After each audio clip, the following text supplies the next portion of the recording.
Hello नमस्कार साथियों, मैं गौरव आपके अपने परिवार पाठशाला विद गौरव में आप सभी का स्वागत करता हूं। तो जैसा कि आप लोगों को पता है कि जो हमारा रेलवे का एग्ज़ाम है वो बहुत ही नज़दीक है और वो नज़दीक होने के साथ साथ आज से ही मैंने एक नई रणनीति के साथ में, नई स्ट्रेटजी के साथ में आप लोगों के लिए क्लासेस का बिल्कुल जीरो लेवल से लेके एक हाई लेवल क्लास के लिए आप लोगों की आज से शुरुआत की है। तो आप लोगों को लगातार वीडियो के माध्यम से बने रहना है और इसके साथ साथ में आप लोगों को पूरी बात बिल्कुल जीरो से सीखेंगे। जिनको आता है उनके लिए भी ज़रूरी है, जिनको आता है उनकी तैयारी भी और अच्छी होने वाली है। तो अभी इससे पहले मैंने एक वीडियो अपलोड किया है जो रेलवे एग्ज़ाम के लिए पूरी स्ट्रेटजी है, क्या कैसे मोटिवेशन आपको मिलना है और क्या क्या आपको पढ़ना है, कितना पढ़ना और कैसे पढ़ना है। तो आप लोग प्लेलिस्ट में जाइएगा, वहाँ आपको वीडियो मिल जाएगा, तो वो वीडियो भी आप लोग देख लीजिएगा वहाँ से, ठीक है। तो जैसा कि आप लोगों से मैंने बोला था कि जो आज की क्लास हमारी है वो आज हम रीजनिंग का फर्स्ट चैप्टर स्टार्ट करने वाले हैं। रीजनिंग का फर्स्ट चैप्टर हम यहाँ पे आज स्टार्ट करने वाले हैं और उसका नाम क्या है, हम बिल्कुल सिलेबस के अकॉर्डिंग से चलेंगे। ऐसा नहीं है कि बीच में कुछ पढ़ा दिया और बीच में कुछ पढ़ा दिया, तो उससे क्या होगा, आप लोगों के टॉपिक छूट जाएंगे, तो फिर आप लोगों को एग्जाम क्वालिफाई करने में कहीं ना कहीं प्रॉब्लम होने वाली। तो उन सब चीज़ों को ध्यान में रखते हुए आप लोगों की ये क्लास जो है पूरी तरीके से मॉडिफाई तरीके से बनाई गई है, ठीक है। तो बात यहाँ तक समझ में आ गई होगा। तो आप लोगों को आज जो हमारा फर्स्ट चैप्टर है इसके बारे में इसे पूरे क्लास में डिस्कस करेंगे। तो क्लास को शुरुआत करने से पहले जो साथी इस चैनल पर नए हैं वो लोग चैनल को सब्सक्राइब कर लें, लाइक करें और ज़्यादा से ज़्यादा लोगों के पास में शेयर करें, ताकि उन लोगों को भी फ़ायदा मिल सके जो रेलवे ग्रुप डी, एनटीपीसी या मिनिस्ट्रियल या आपके जो भी रेलवे के एग्ज़ाम हैं उनके लिए बहुत अच्छा साबित हो। और ऐसा नहीं है, रीजनिंग जो आज से स्टार्ट किया है ये केवल रेलवे के लिए नहीं है, सभी एग्ज़ाम के लिए ज़रूरी है। चाहे आप एसएससी का एग्ज़ाम दो, चाहे आप यूपी से रिलेटेड हो, या आपको जहाँ जहाँ रीजनिंग आती है उन सभी के लिए ज़रूरी है। इसलिए ज़रूरी हो जाती है क्योंकि इसमें कॉन्सेप्ट के साथ साथ ट्रिक के माध्यम से आपको पहले कॉन्सेप्ट बताएंगे कि इसमें कैसा कॉन्सेप्ट लग रहा है, और कॉन्सेप्ट के बाद आप ट्रिक भी उसके साथ में बताते चलेंगे और विद क्वेश्चन के साथ में। ऐसा नहीं कि हमने कॉन्सेप्ट तो बता दिया तो आप लोगों फिर उसकी प्रैक्टिस कैसे करेंगे, ठीक है। तो आप लोगों को वीडियो को बने रहना है और ज़्यादा से ज़्यादा लोगों के पास में शेयर भी करना है। तो आज का सेशन स्टार्ट करते हैं। तो पहले जब हम ये समझ लेते हैं कि जो हमारा आज का पहला चैप्टर है, फर्स्ट चैप्टर है, उसकी बात हो रही है एनालॉजी की। तो अगर हम एनालॉजी की बात करते हैं, इसमें आखिर क्या है, हिंदी में इसको सादृश्य बोलते हैं और इसको इंग्लिश में एनालॉजी बोलते हैं। तो इसके अगर हम बात करें यहाँ पे दो पॉइंट यहाँ पे इंपॉर्टेंट हो जाते हैं। पहला तो हमें इसमें क्या याद रखना है कि इसमें क्वेश्चन किस तरीके से पूछेगा। तो यहाँ पे क्वेश्चन जो पूछेगा वो आपसे एक दूसरे को कंपेयर करके यहाँ पे क्वेश्चन पूछा जाने वाला है। पहला तो कैसा कंपेयर करके पूछा जाएगा, और दूसरा यहाँ पे क्या है, एक दूसरे का संबंध के बारे में यहाँ पे संबंध से आपको पूछा जाएगा कि अगर जैसे आपसे अगर पूछ लिया जाए कि अगर चाकू से किसी चीज़ को काटा जा रहा है, भाई आपको पता है कि चाकू से क्या होता है, किसी चीज़ को काटना होता है। तो अगर हम यहीं पे पेन की बात करें तो आपको पता है कि पेन का क्या हो जाएगा, पेन से केवल और केवल लिखा जाता है, ठीक। बात समझ में आ रही। इस तरीके से आपके क्वेश्चन है जो आगे आपको सेशन में आपको देखने को मिलेंगे। तो कहने का तात्पर्य क्या है कि यहाँ पे आप दो तरीके से एनालॉजी को समझ सकते हैं। पहला आपको क्या समझना है कि पहला आपको कंपेयर करके चीज़ों कंपेयर की जाएंगी यहाँ पे, और दूसरा यहाँ पे उसके संबंध के बारे में बताया जाएगा कि अगर ये इस प्रकार से ऐसे संबंधित है तो आगे आपका आने वाला है वो किस प्रकार से संबंधित है। बहुत ही जीरो लेवल से आपको यहाँ से लेके चलेंगे। बस वीडियो में आप लगातार बने रहिएगा, पूरा वीडियो लास्ट तक देखिएगा। और इसके बाद आप लोगों को कभी भी रीजनिंग का एनालॉजी चैप्टर दोबारा कभी पढ़ने की जरूरत नहीं पड़ेगी, ये विश्वास मैं आप लोगों को दिला रहा हूँ, ठीक है। बात समझ में आता तक आई थिंक आप लोगों को पूरी बात समझ में आ गई होगी कि आप लोगों को तैयारी किस तरीके से करनी है। और तो समझ में आ गया कि एनालॉजी की जब हम बात करते हैं तो यहाँ पे आप जरा समझ लेते हैं, क्वेश्चन के माध्यम से ही आपको ट्रिकी चीज़ें और कॉन्सेप्ट वहाँ पे दोनों चीज़ों को डिस्कस करते चलेंगे। और इस सेशन में जितने भी आपके प्रीवियस ईयर के क्वेश्चन हैं, चाहे वो रेलवे एनटीपीसी में आया हो, चाहे वो ग्रुप डी में आया हो, और चाहे वो आरपीएफ में, लोको में, जितने भी अभी एग्जाम हुए हैं, लेटेस्ट आपके एग्जाम हुए हैं जो टीसीएस के पैटर्न पे हुए हैं, उन चीज़ों को इसमें क्वेश्चन को आपको एक कंबाइंड के रूप में क्या किया, आगे उन क्वेश्चन को डिस्कस करेंगे, ठीक है। तो ये चीज़ समझ में आ गई एनालॉजी के बाद। अब क्वेश्चन पे डिस्कस करेंगे तो आगे आपको पता चल जाएगा क्वेश्चन कैसे होने वाले हैं। तो देखते हैं आज का फर्स्ट प्रश्न कौन सा है मेरा। फर्स्ट प्रश्न की यहाँ पे बात करते हैं तो क्या लिखा, पहले तो क्वेश्चन को, ऐसे क्वेश्चन को जब हम सीखते हैं तो पहले हम ध्यान से इनको पढ़ते हैं। जब आप लोगों की धीरे धीरे प्रैक्टिस हो जाएगी तब आप लोगों को केवल ये देखना रहेगा कि क्वेश्चन में क्या पूछा गया और हमें उसका आंसर क्या देना है। लेकिन जब आप चीज़ों को सीख रहे होते तो आपको बहुत ध्यान से चीज़ों को पढ़ना होता, फिर उसको अप्लाई करना होता है। ठीक है, तो यहाँ पे लिखा हुआ है उस विकल्प का चयन करें जिसका तीसरे शब्द से वही संबंध है जैसा कि दूसरे शब्दों का पहले शब्द से है। कहने का तात्पर्य यहाँ पे यह है कि जो संबंध पहले का दूसरे से है वही तीसरे का चौथा से क्या होने वाला है। ठीक है, और इस वीडियो को पॉज करके आप लोग अपने कमेंट बॉक्स में आंसर भी साथ में देते चलिएगा, जिससे आप लोगों की तैयारी को पता चल सके कि आपने कितनी अभी तक तैयारी कर ली है। जो लोग जीरो से बिल्कुल पढ़ रहे हैं उनके लिए तो अच्छा होने वाला है, और जिनकी तैयारी है तो उनकी और चीज़ें और अच्छी क्लियर होती चलेंगी।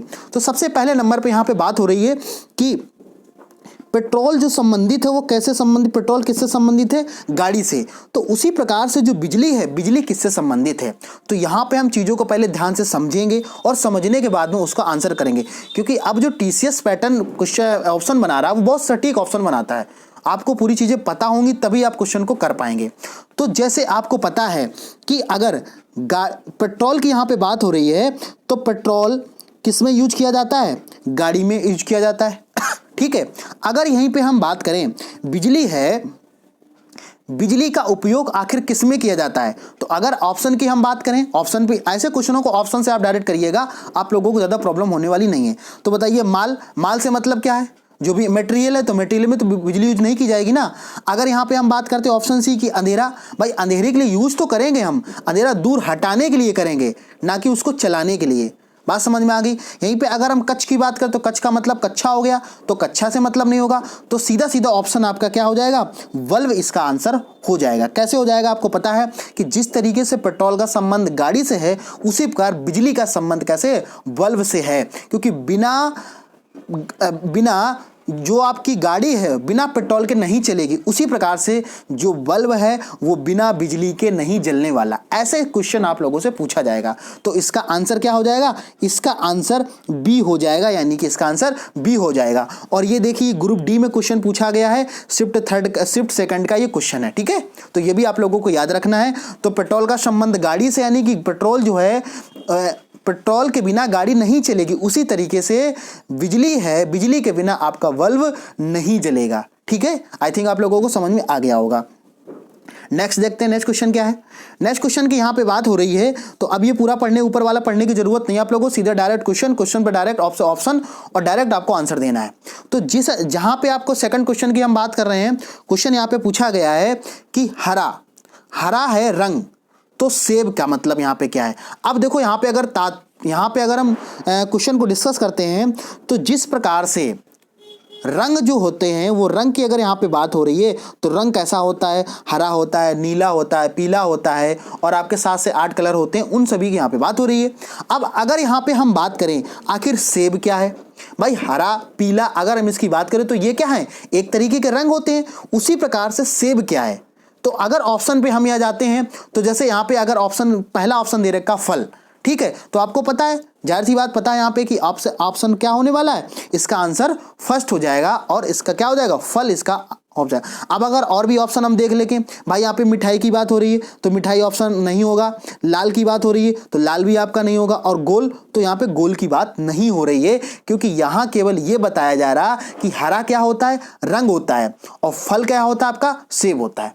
तो इस तरीके से आपको कोरिलेट करना होता है, जो आपका फर्स्ट और सेकंड दिया होता है, और वही संबंध आपको थर्ड और फोर्थ में ऑप्शन देखना होता है। ठीक है, बहुत ही आसान है। ये नंबर आपके बिल्कुल एकदम से फ्री के नंबर होते हैं, आपने थोड़ा सा बस ध्यान लगा के चीज़ों को पढ़ लिया हो, क्योंकि अगर बिना एक बार आप पढ़े उन चीज़ों को एग्जाम में नहीं कर पाएंगे। ठीक है, तो ये आई थिंक आप लोगों को समझ में आ गया होगा। इसका आंसर क्या हो जाएगा, इसका आंसर फल हो जाएगा। आगे देखते हैं नेक्स्ट क्वेश्चन क्या है।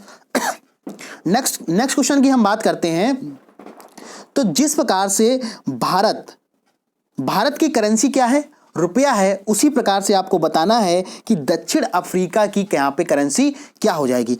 अब यहाँ पे थोड़ा सा एक ये चीज़ और समझ लेते हैं कि जो एनालॉगी के क्वेश्चन बनते हैं वो आपके किसी भी तरीके से वो संबंधित कर सकता है।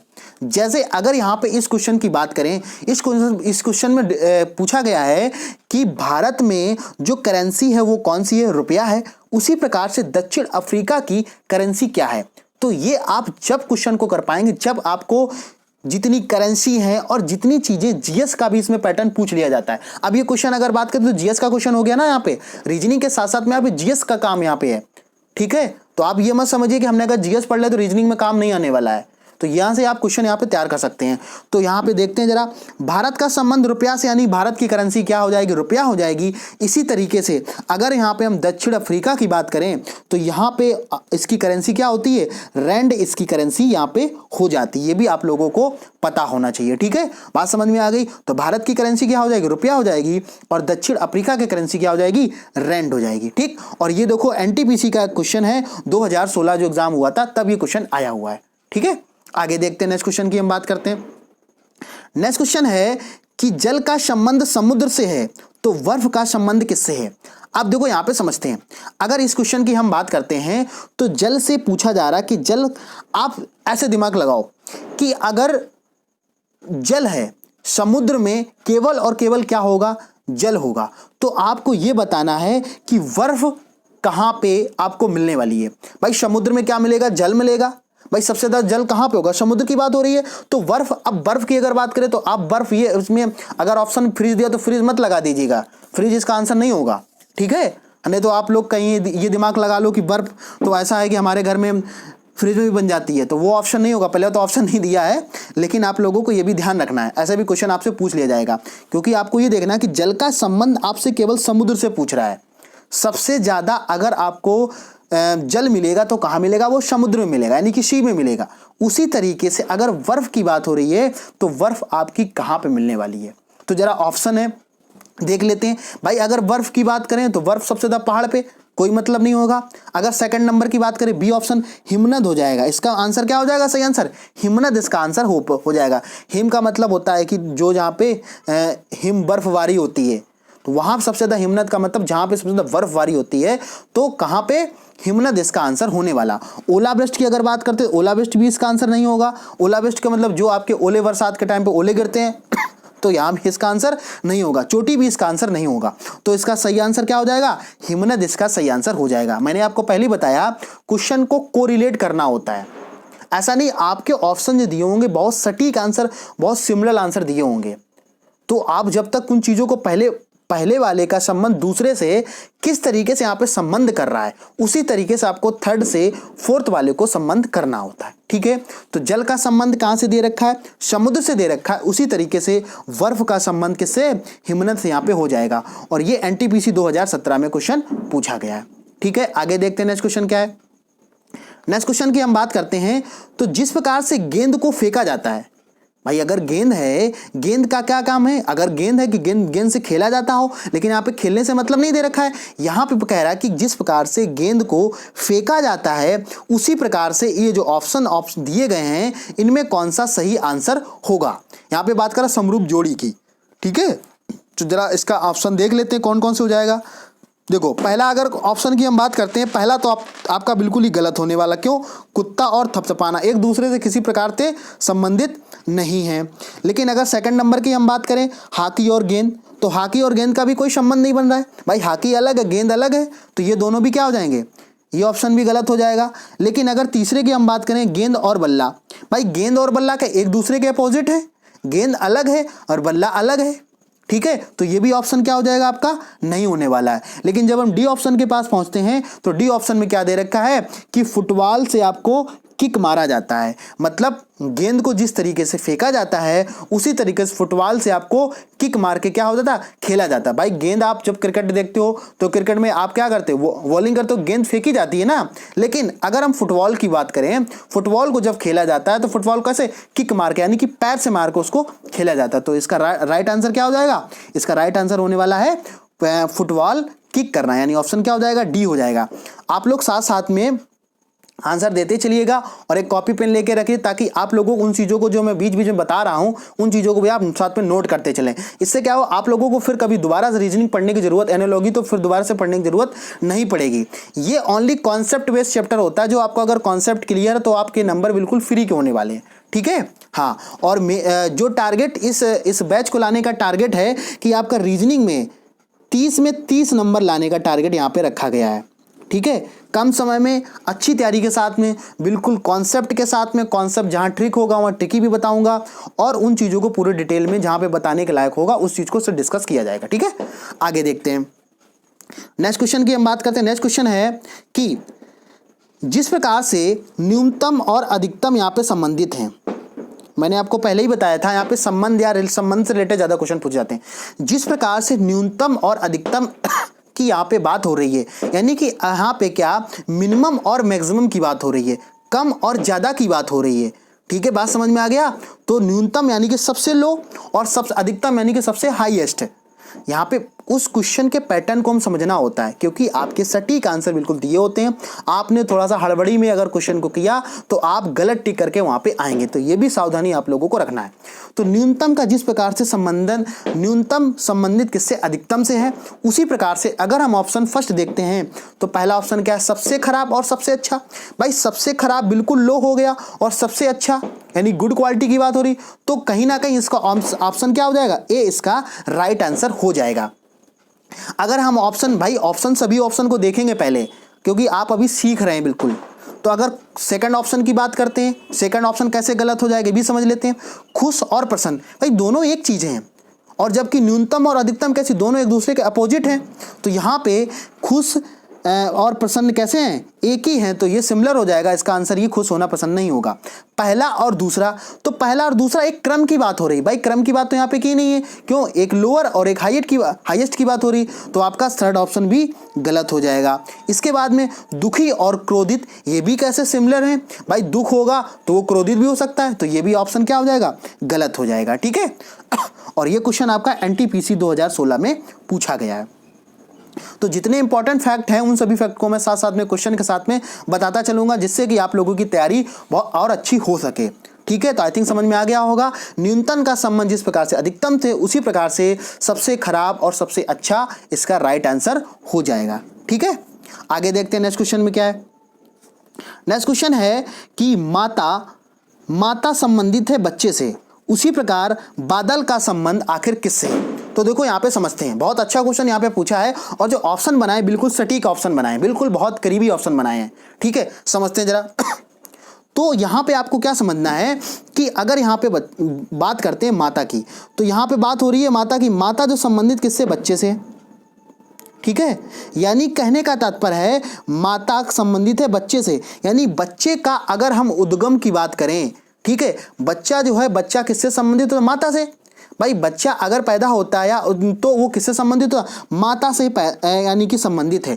उसी प्रकार से आप लोगों को ये बताना है कि बादल किससे संबंधित होते हैं, ठीक है। ऑप्शन पहले नंबर समझ लेते। एक ऑप्शन ए ऑप्शन में दे रखा बारिश, बी ऑप्शन में बिजली, और सी ऑप्शन में पानी, और डी ऑप्शन में मौसम। तो आप लोग साथ में कमेंट करके भी आप अपने आंसर को बताते चलिए, जिससे कि आप लोगों की पता चल सके आंसर इसका क्या होने वाला। जरा समझते हैं इसका आंसर क्या हो जाएगा। देखो अगर यहाँ पे बात हो रही है माता और बच्चा की, तो आप लोगों को ये कंफर्म पता है कि अगर बच्चा होगा तो वो केवल और केवल माता से होगा, ठीक है। इसी प्रकार से अगर हम यहाँ पे बात करें बादल की, तो आप लोगों को याद रखना है बादल की अगर हम बात करते हैं तो केवल और केवल बादल से ही बारिश हो सकती है। ये चीज़ आप लोगों को याद रखना है, बाकी किसी से बारिश नहीं होती है, ये भी चीज़ आप लोगों को याद रखना है। अब जरा ऑप्शन बी समझ लेते हैं, भाई बी ऑप्शन हमारा क्यों गलत है। यहाँ पे बात हो रही है बिजली की, तो बिजली तो आप ऐसे इलेक्ट्रिसिटी की बात हो रही है, भाई वो बिजली क्या हो, जब बरसात होती है बिजली कड़कती है, तो वो तो बिजली होती है साथ में, लेकिन ये जो इलेक्ट्रिसिटी आप यूज कर रहे हैं ये तो आप यहाँ मिल रही है ना, तो ये ऑप्शन गलत हो जाएगा, क्योंकि यहाँ पे केवल केबल की बात हो रही तो केबल की बात वही होगा ऑप्शन इसका, ठीक है। अगर यहाँ पानी की बात करें तो पानी यहाँ पे क्यों गलत हो जाएगा? पानी इसलिए गलत हो जाएगा कि पानी बादल से तो मिलता है, ठीक है, लेकिन आप जमीन से भी तो पानी को निकालते हो, तो इसलिए ऑप्शन आपका सी भी ऑप्शन गलत हो जाएगा। अगर यहाँ पे बात करते हैं मौसम, तो मौसम की अगर बात होती तो मौसम बादल से संबंधित है, लेकिन इसका सटीक आंसर कौन सा हो जाएगा? इसका सटीक आंसर बारिश हो जाएगा, ठीक है। ये भी आपका एनटीपीसी 2016 में क्वेश्चन पूछा गया है, ठीक। आगे समझते हैं, आज का नेक्स्ट क्वेश्चन समझते हैं। नेक्स्ट क्वेश्चन क्या हो जाएगा? नेक्स्ट क्वेश्चन की बात करते हैं। नेक्स्ट क्वेश्चन है कि आगे पूछा गया है कि जिस प्रकार से समरूप जोड़ी को बताना है कि समरूप जोड़ी यानी कि जिस प्रकार से आपका बढ़ई जो है वो संबंधित किससे? हथौड़ी से। तो आपको बताना है इनमें से कौन सा ऑप्शन सही है। क्रेन का वेल्डर से पहला ऑप्शन, बी ऑप्शन दे रखा है कंप्यूटर और लेखक, तीसरा ऑप्शन है नलसाज और पाना, और डी ऑप्शन है कुल्हाड़ी और लकड़हारा। अब देखो जरा यहाँ पे समझते हैं, बहुत सटीक क्वेश्चन पूछा गया है और ये क्वेश्चन आपका एलपी टेक्नीशियन में पूछा गया है, कब? 2018 में, ठीक है। समझते हैं भाई जरा इसका आंसर क्या हो जाएगा, या इसको कैसे क्वेश्चन को यहाँ इसके आंसर तक पहुंचेंगे। तो यहाँ पे बात हो रही बढ़ई की और हथौड़ी की। तो पहले नंबर तो ये जान लें कि आखिर बढ़ई क्या है। बढ़ई से मतलब है जो लकड़ी के फर्नीचर को बनाता है, ठीक है, वो उसके अगर देखा जाए उसका मेन औजार होता है वो होता है हथौड़ी। हथौड़ी से यहाँ पे क्या, वो कील को ठोक सकता है, वो चीज़ों को ठोकने के काम, मतलब चीज़ों को ठोकने के काम वहाँ पे हथौड़ी का उपयोग करता है। तो बढ़ई होता है वो किसका उपयोग करता है? हथौड़ी का उपयोग करता है। अब यहाँ पे हमें ये समझना है कि हमारा जो ऑप्शन है वो ऑप्शन कौन सा हो जाएगा। तो यहाँ पे अगर हम बात करते हैं ऑप्शन सी की, तो यहाँ पे ऑप्शन सी आपका राइट आंसर हो जाएगा। जरा समझते क्यों। देखो यहाँ पे बात हो रही है नल साज की। नल साज से मतलब है जो नल यानी पाइप को जो ठीक करते हैं, ठीक है, वो कौन सा औजार यूज करते हैं? तो वो आपका होता है पाना, ठीक है। आप आई थिंक आप लोगों ने देखा होगा कि पाना कैसा होता है। अगर आप लोगों ने नहीं देखा है तो आप गूगल की मदद ले सकते हैं और उस फिगर को देख सकते हैं, क्योंकि अगर आपको क्वेश्चन पता ही नहीं होगा, आंसर नहीं उसको पता होगा पाना किसे बोलते हैं, तो आप क्वेश्चन को कैसे कर पाएंगे, ठीक है ना।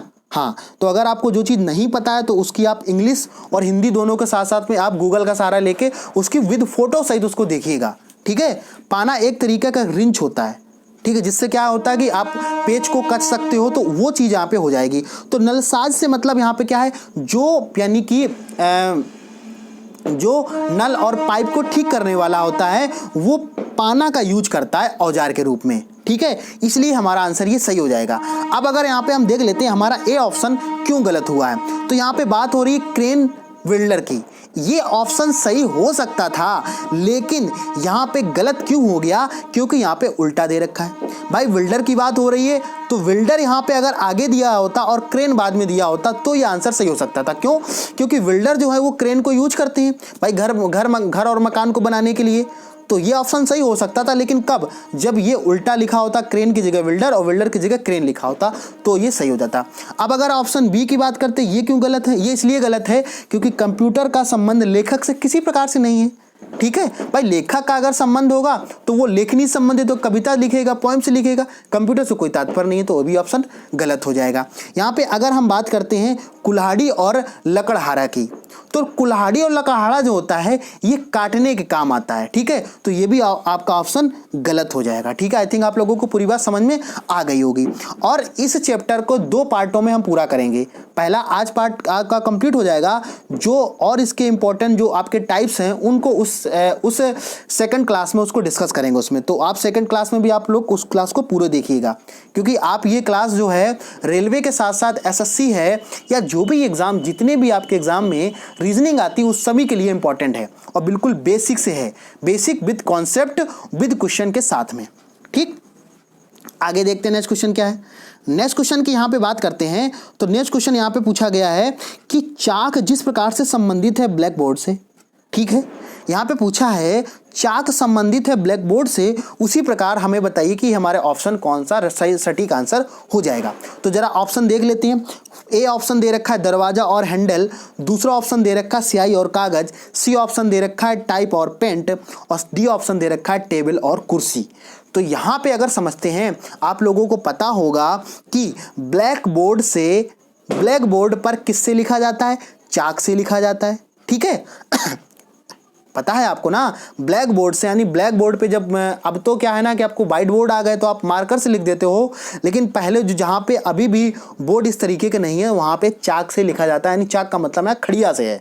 ठीक है, उनको आप लोगों ने देखा होगा, आप बचपन में जब क्लास किए होंगे तो यहाँ पे आप लोगों ने देखा होगा कि ब्लैक बोर्ड पे किससे लिखा जाता है, चाक से लिखा जाता है। तो आप लोगों को ये बताना है कि इसका ऑप्शन कौन सा सही होने वाला है। तो देखते हैं जरा, यहाँ पे अगर हम दरवाजा हैंडल की बात करते भाई कोई ऑप्शन नहीं बन रहा यहाँ पे। ठीक है, तो इसका सही आंसर क्या हो जाएगा, स्याही और कागज।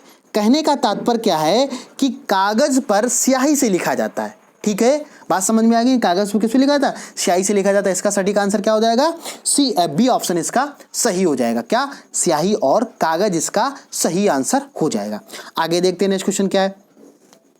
नेक्स्ट क्वेश्चन है कि होटल जो है वो मेन्यू से संबंधित है, उसी प्रकार पुस्तकालय किससे संबंधित है। और यहाँ पे संबंध देख देते हैं कि संबंध को कैसे यहाँ पे करना है। तो जरा समझ लेते हैं क्या है ऑप्शन। होटल संबंधित है मेन्यू से।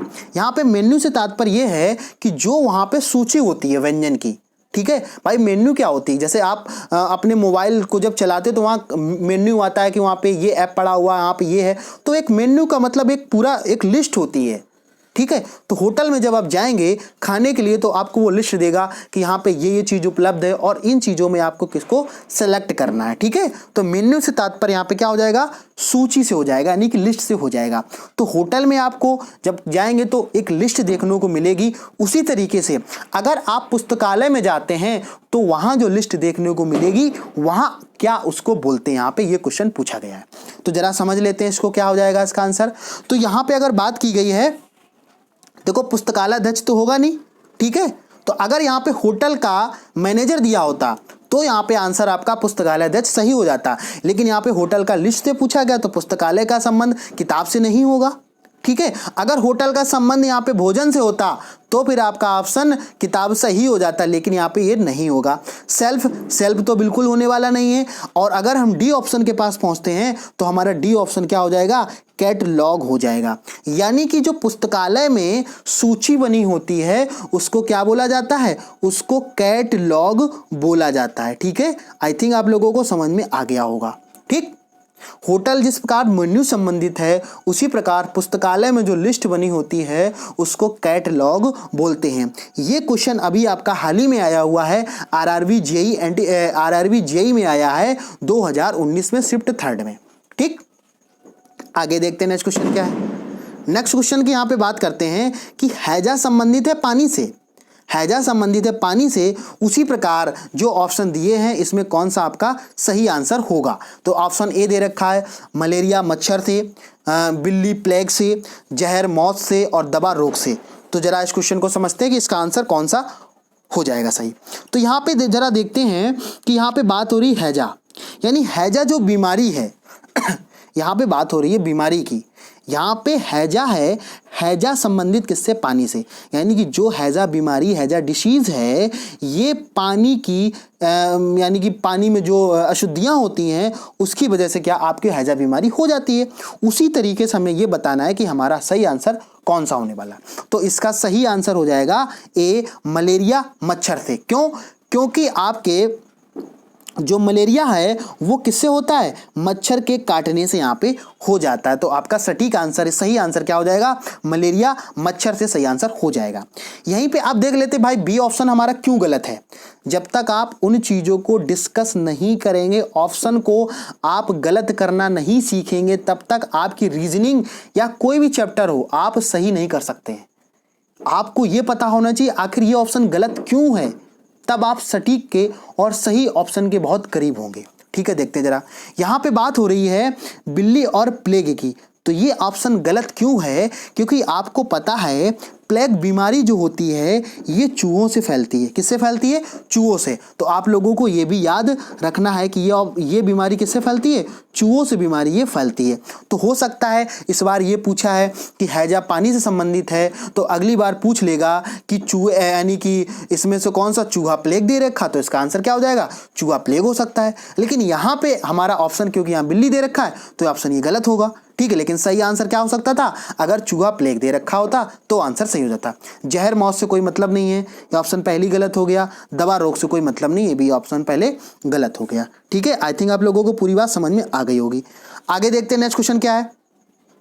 नेक्स्ट क्वेश्चन है यहाँ पे क्वेश्चन कह रहा है कि चेक जिस प्रकार से संबंधित है वैलिडेट से, उसी तरह से मैक संबंधित है किससे। तो जरा यहाँ पे समझ लेते हैं। अब देखो यहाँ मीनिंग से क्वेश्चन पूछ लिया। ठीक है, कुल मिला के आपको इतना जानना है इस चैप्टर में कि एक दूसरे को संबंधित से यहाँ पे पूछे जाते हैं। ठीक, देखते हैं जरा हमारा यहाँ पे आंसर क्या हो जाएगा। तो यहाँ पे पूछा गया चेक संबंधित है वैलिडेट से, उसी प्रकार से मैक संबंधित है किससे। अब देखो जरा यहाँ पे समझते हैं भाई, यहाँ पे चेक की बात हो रही है और वैलिड। आपको पता है चेक का मतलब क्या होता है, किसी चीज को देखना, किसी चीज को पूरी तरीके से चेक करना कि वो सही है कि गलत है ना। उसी प्रकार से हम क्या बोलते हैं, वैलिडेट। वैलिडेट का मतलब होता है किसी चीज को चेक करना। जैसे सपोज दैट आप किसी फॉर्म को सबमिट कर रहे हो, फॉर्म को सबमिट करते समय एक ऑप्शन आता है वैलिडेट, यानी कि जो चीजें आपने डिटेल उसमें सबमिट करी हैं वो आप लोग देख लीजिए कि सही है कि गलत है। ठीक है, तो चेक का संबंधित किससे है, वैलिडेट से, यानी कि यहाँ पे पर्यायवाची पूछ रहा है हमसे। चेक का संबंधित वैलिडेट से है तो मेक, आप लोगों को पता होगा कि मैक का संबंध, मैक मतलब क्या होता है, किसी चीज को बनाना। मैक का मीनिंग क्या होता है, किसी चीज को बनाना।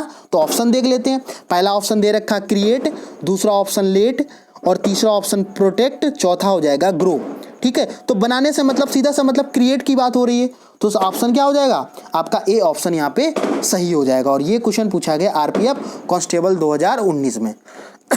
ठीक है, लेट आपका आंसर नहीं होना, प्रोटेक्ट ऑप्शन नहीं होगा, ग्रो भी ऑप्शन नहीं होगा। तो चेक का वैलिडिटी होता है, उसी प्रकार से मैक का क्रिएट हो जाए, क्योंकि मैक का मतलब होता है बनाना और क्रिएट का मतलब भी होता है बनाना। ठीक है, आगे देखते हैं नेक्स्ट क्वेश्चन क्या हो जाएगा। नेक्स्ट क्वेश्चन यहाँ पे है कि जिस प्रकार से तेज हवाई जहाज संबंधित है, उसी तरह से मंद संबंधित है। भाई आप लोगों को पता है हवाई जहाज संबंधित है तेज से। कहने का तात्पर्य क्या है कि आप हवाई जहाज है वो बहुत स्पीड से चलता है। तो आपको बताना कि मंद का मतलब क्या होता है, मंद का मतलब होता है स्लो। मंद से तात्पर्य यहाँ पे क्या है, मंद का मतलब होता है कि बहुत धीमा। मंद का मतलब होता है धीमा। तो अब आपको ऑप्शन देखना है। ठीक है, ऑप्शन पहला क्या दे रखा, चलना, ऑप्शन ए, ऑप्शन बी में व्यायाम दे रखा, ऑप्शन सी में दौड़ना, ऑप्शन डी में बैलगाड़ी दे रखा है। तो इसका अगर सही आंसर की बात करें, चलने से कोई मतलब नहीं होगा भाई, बात धीमे की हो रही है, तो यहाँ पे ऑप्शन क्या हो जाएगा इसका, डी आंसर सही हो जाएगा। क्या, जो बैलगाड़ी होती है, जो बैल के द्वारा चलती है वो धीरे चलती है और हवाई जहाज है वो तेज चलता है। ठीक है, मैंने आपको कई बार इस पूरे सेशन में बताया हुआ है कि आप लोगों को क्वेश्चन को रिलेट करना, को रिलेट करके ही उसको आगे बढ़ना है। ठीक है, आगे देखते हैं आज का नेक्स्ट क्वेश्चन क्या है। नेक्स्ट क्वेश्चन है यहाँ पे कि जिस प्रकार से पेटी संबंधित है सीरियस से, उसी प्रकार एल किससे संबंधित है। तो जरा इसको समझ लेते हैं। यहाँ पे इंग्लिश वर्ड दे दिया, यहाँ पे मीनिंग से पूछ लिया गया। ठीक है, तो अगर यहाँ पे हम बात किसकी करते हैं, पेटी की। जरा इसको समझ लेते हैं, इसकी मीनिंग क्या है। थोड़ा सा डिफरेंट क्वेश्चन है लेकिन ये आपके लिए इंपॉर्टेंट हो जाएगा। यहाँ पे अगर हम बात करते हैं पेटी की, तो पेटी का मीन्स होता है नगण्ड। नगण्ड से मतलब क्या है कि बिल्कुल जीरो। नगण्ड से क्या मतलब है कि इसका मीनिंग क्या हो जाएगा, जीरो इसका मीनिंग हो जाएगा। अब यहाँ पे अगर नगण्ड का मतलब जीरो होता है और यहाँ पे अगर सीरियस की बात करें तो सीरियस का मतलब क्या हो जाएगा भाई। अगर सीरियस की बात हो रही है तो ये भी तो हमें पता चलना चाहिए। सीरियस का मतलब होता है अहम। अहम से मतलब है कि जैसे जीरो का मतलब बिल्कुल जीरो और सीरियस का मतलब है कि बहुत उसकी अहमियत होना। भाई जैसे दो लोग अगर घर में हैं, एक क्या है कि एक बिल्कुल किसी को कोई बिल्कुल उसको याद नहीं करता है, तो वो कैसा हो जाएगा, नगण्य यानी कि जीरो हो जाएगा। और एक वो है जहाँ पे सभी लोग उसको अहमियत देते हैं, सभी लोग उसकी रिस्पेक्ट करते हैं, तो जस्ट इसका अपोजिट हुआ ना। तो प्रीति का संबंध सीरियस है, उसी प्रकार एल, यहाँ पे बात हो रही है एल की। तो जरा एल को भी समझ लेते हैं। एल का मतलब होता है चीखना। क्या होता है तात्पर्य यहाँ का एल का मीनिंग होता है चीखना। चीखना का मतलब होता है चिल्लाना। अब चिल्लाने का जस्ट अपोजिट क्या होगा, अब उसका आप लोग आंसर बताइएगा। तो चीखने का संबंधित किससे हो जाएगा, चीखने का संबंधित होता है कि बहुत धीरे बोलना। ठीक है, अब जरा इसकी मीनिंग देख लेते हैं। पहला ऑप्शन दे रखा है विस्पर, दूसरा ऑप्शन दे रखा साउट और सी ऑप्शन दे रखा सिंग और डी ऑप्शन दे रखा है टाक। तो जरा समझ लेते हैं यहाँ पे। तो यहाँ पे अगर हम बात करते हैं, यहाँ पे आंसर क्या हो जाएगा, विस्पर, यहाँ पे इसका आंसर सही हो जाएगा। क्यों हो जाएगा? क्योंकि विस्पर का मतलब होता है फुसफुसाना, यानी कि जब दो लोग आपस में बैठे हैं और वो बहुत स्लोली से बात कर रहे हैं तो उसको बोला जाता है फुसफुसाना, यानी कि वो ऐसे बोलते हैं कि ताकि वो दूसरा वो ना सुन पाए। ठीक है, समझ में आ गया। यहाँ पे साउट का मतलब होता है तेजी से चिल्लाना। ठीक है, साउट मतलब बहुत तेज आवाज करना, और सिंग का मतलब गाना होगा, और टाक का मतलब होता है बात करना। तो ये सभी ऑप्शन आपके गलत हो जाएंगे। तो सही ऑप्शन क्या हो जाएगा, विस्पर इसका सही आंसर हो जाएगा। विस्पर का मतलब होता है फुसफुसाना। ठीक है। और जो साथी को जिन साथियों को इसकी पीडीएफ को लेना है वो साथी टेलीग्राम चैनल को ज्वाइन कर लें, पाठशाला विद गौरव, जो आप जिसका लिंक्स आपको डिस्क्रिप्शन में मिल जाएगा। वहां से आप डेली की डेली पीडीएफ को डाउनलोड कर लीजिएगा। ठीक है, जो भी पीडीएफ है ये आपको क्लास अपलोड होने के बाद में आप लोगों को ये पीडीएफ वहां पे मिल जाएगी। ठीक है, आगे देखते हैं नेक्स्ट क्वेश्चन क्या है। नेक्स्ट क्वेश्चन है कि जिस प्रकार से किताब पेज से संबंधित है उसी प्रकार खिड़की से क्या संबंधित है। यहाँ पे बात हो रही है कि किताब से पेज संबंधित है, खिड़की से क्या संबंधित है। तो जरा इस क्वेश्चन को समझ लेते हैं। किताब का संबंध किससे है, पेज से है, यानी कि किताब में क्या होंगे, पेज होते हैं। आपको पता ही है किताब में क्या होते हैं, पेज होते हैं। तो खिड़की जो है वो खिड़की कहाँ पे होगी, इतना पूछ रहे हैं भाई। तो देखते हैं जरा। पहला ऑप्शन इसका जंगल है, जंगल बिल्कुल गलत हो जाएगा, क्योंकि जंगल में खिड़की का क्या तात्पर्य है, लकड़ी, लकड़ी का बिल्कुल भी गलत ऑप्शन हो जाएगा। और सी ऑप्शन भी क्या हो जाएगा, खिड़की का शीशा, ये भी गलत हो जाएगा। तो इसका सटीक आंसर और सही आंसर क्या हो जाएगा, कमरा इसका सही आंसर हो, क्योंकि कमरे में ही खिड़की लगाई जाती। जिस प्रकार से पेज कहाँ लगाए जाते हैं, किताब में, उसी प्रकार से कमरे में क्या लगाई जाती है, खिड़की लगाई जाती है। और ये क्वेश्चन आपके आरपीएफ में पूछा गया जो रेलवे का एग्जाम होता है। ठीक है, आगे देखते हैं नेक्स्ट क्वेश्चन क्या है। नेक्स्ट क्वेश्चन है, नेक्स्ट और आज का लास्ट क्वेश्चन है ये। ठीक है। और जिस प्रकार से यहाँ पे पूछा गया है कि बिल्ली जो है वो बिल्ली का बच्चा बोला जाता है, उसी प्रकार से जो भेड़ है भेड़ के बच्चे को क्या बोला जाता है। ठीक है, जरा समझते हैं। ऑप्शन पहले समझ लेते क्या है। पहला ऑप्शन दे रखा है हिरनी का बच्चा, दूसरा ऑप्शन दे रखा है मेमना, सी ऑप्शन दे रखा है मेढकी का बच्चा, और डी ऑप्शन दे रखा है लार्वा। ठीक है, तो जरा समझ लेते हैं यहाँ पे। तो यहाँ पे क्या समझना आपको है कि बिल्ली के बच्चे को क्या बोला जाता है, बिल्ली का बच्चा बोला जाता है। उसी प्रकार से जो भेड़ होती है भेड़ के बच्चे को क्या बोला जाता है। तो आप लोगों को पता होगा, आप लोग कमेंट बॉक्स में आंसर इसका करिएगा क्या है। तो इसका आंसर क्या हो जाएगा, मेमना इसका आंसर हो जाएगा। ठीक है, भेड़ के बच्चों को क्या बोला जाता है, मेमना बोला जाता। तो आपने पैटर्न, क्वेश्चन के पैटर्न को देख लिया ना कि क्वेश्चन आपसे किस तरीके से कोरिलेट करके पूछे जाते हैं। आपको पता हर चीज होती है, लेकिन आपने कितनी उसकी प्रैक्टिस की है ये आपके रिवीजन पे डिपेंड करता है। ठीक है, तो हिरनी का बच्चा यहाँ पे गलत आंसर हो जाएगा, मेढकी के बच्चा यहाँ पे गलत आंसर हो जाएगा। तो यहाँ पे सही आंसर क्या हो जाएगा, मेमना इसका सही आंसर हो जाएगा। ठीक है, आई थिंक आप लोगों को ये सेशन पूरा समझ में आ गया होगा। तो आज से आप लोगों की क्लास जो है रेगुलर स्टार्ट हो गई है, जहाँ पे आप लोगों को रीजनिंग है। ठीक है, जरा थोड़ा समझ लेते हैं। रीजनिंग है और इसके बाद में अब मैथ है और जीएस है। ये सभी क्लासेस आपकी आज से स्टार्ट हो गई हैं। जो चीज़ को आप लोगों को रेगुलर इस क्लास में बने रहना है, तो आपको 30 दिन का जो टारगेट यहाँ पे चलाया जा रहा है इसके माध्यम से आप लोगों को नई चीज़ें बिल्कुल जीरो से सीखने को मिलेंगी। ठीक है, और डेली के डेली आप लोगों को करंट अफेयर की क्लास भी इस पे चल रही है। तो आप लोग करंट की क्लास भी आप लोग डेली देखिएगा, ज़्यादा से ज़्यादा लोगों के पास शेयर भी कीजिएगा। ठीक है, आई थिंक आप लोगों को उम्मीद है आज ये सेशन आप लोगों को बहुत सी चीज़ें यहाँ से सीखने को आप लोगों को मिली होंगी। ठीक है, तो जो साथी इस चैनल पे नए हैं वो चैनल को सब्सक्राइब कर लें। सब्सक्राइब करने के बाद में लाइक करें और शेयर ज़रूर करें। शेयर और कमेंट करके ये ज़रूर सभी लोगों को बताना है कि सेशन आप लोगों को कैसा लगा। ठीक है, कैसा आज का सेशन रहा। फर्स्ट क्लास थी आप लोगों की, इसी का सेकंड पार्ट कल आप लोगों को कल या तो सुबह, ये मान लीजिए क्लास आपको डेली 8 और 10 के बीच में आपकी तीनों क्लासेस ये मिलेंगी। ठीक है, 8 से लेके, थोड़ा समझ लेते हैं यहाँ पे, 8 से लेके और 10 बजे के बीच में ये आप लोगों को डेली क्लासेस यहाँ पे मिलेंगी। अगर आप लोगों को लगता है कि ये टाइम सही नहीं है तो आप लोग कमेंट बॉक्स में बताइएगा कि कौन सा टाइम सही रहेगा जिस समय आप लोग उस चीज़ को लाइव देख सकें। ठीक है। और डेली सुबह मॉर्निंग में आपको करंट अफेयर की क्लास चल रही है जो आप लोगों की बहुत ही इंपॉर्टेंट हो जाती है। इसकी पीडीएफ भी आप लोगों को टेलीग्राम से डाउनलोड कर लीजिएगा, ठीक है। आई थिंक आप लोगों को पूरी बात समझ में आ गई होगी और आप लोग कमेंट बॉक्स में जरूर बताइए कि आज आप लोगों का ये सेशन कैसा लगा, ठीक है। मिलते हैं फिर किसी नेक्स्ट वीडियो में नेक्स्ट अपडेट के साथ में, तब तक के लिए जय हिंद।